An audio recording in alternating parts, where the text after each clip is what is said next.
Okey, Assalamualaikum guys. Saya di belakang saya ni Volkswagen MK6 GTI. Owner datang daripada Pulau Pinang. Tu nun jauh di sana.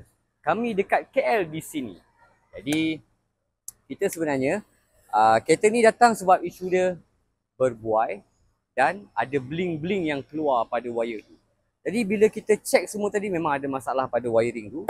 So kita masuk ke tester mesin dulu kita untuk mendapatkan bacaan kelembutan absorber dia. Jadi bacaan depan kanan 26, depan kiri 24, belakang kiri 30, belakang kanan 29. Bacaan dia semua lebih 20. Sebenarnya kereta ni menggunakan DCC absorber, orang panggil electronic absorber. Jadi bila masa sport mode, comfort mode tu macam dah tak ada beza. Jadi kita buka absorber ni, tekan, memang lembut guys. Terasa lembut dia. So untuk settlekan masalah ni, kita overhaul semula absorber tu. Kita akan tukar segala parts dalam absorber dan kita customkan kepada 40%. So dah siap absorber ni, try tekan. Memang tak boleh tekan dah, kan? Jadi itulah dia. Selepas dah siap, kita pasang. Bila pasang, saya sendiri test. Comfort mode, sport mode memang beza. Comfort dia lembut sikit, sport baru dia keras. So dekat situ ada rasa perbezaan dia.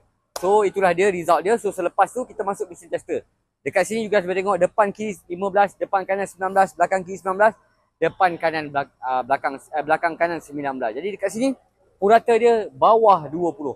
Dekat situlah stiffness yang kita dah increasekan kepada 40% sifar. So itulah dia result untuk MK6 GTI datang daripada Pulau Pinang ni.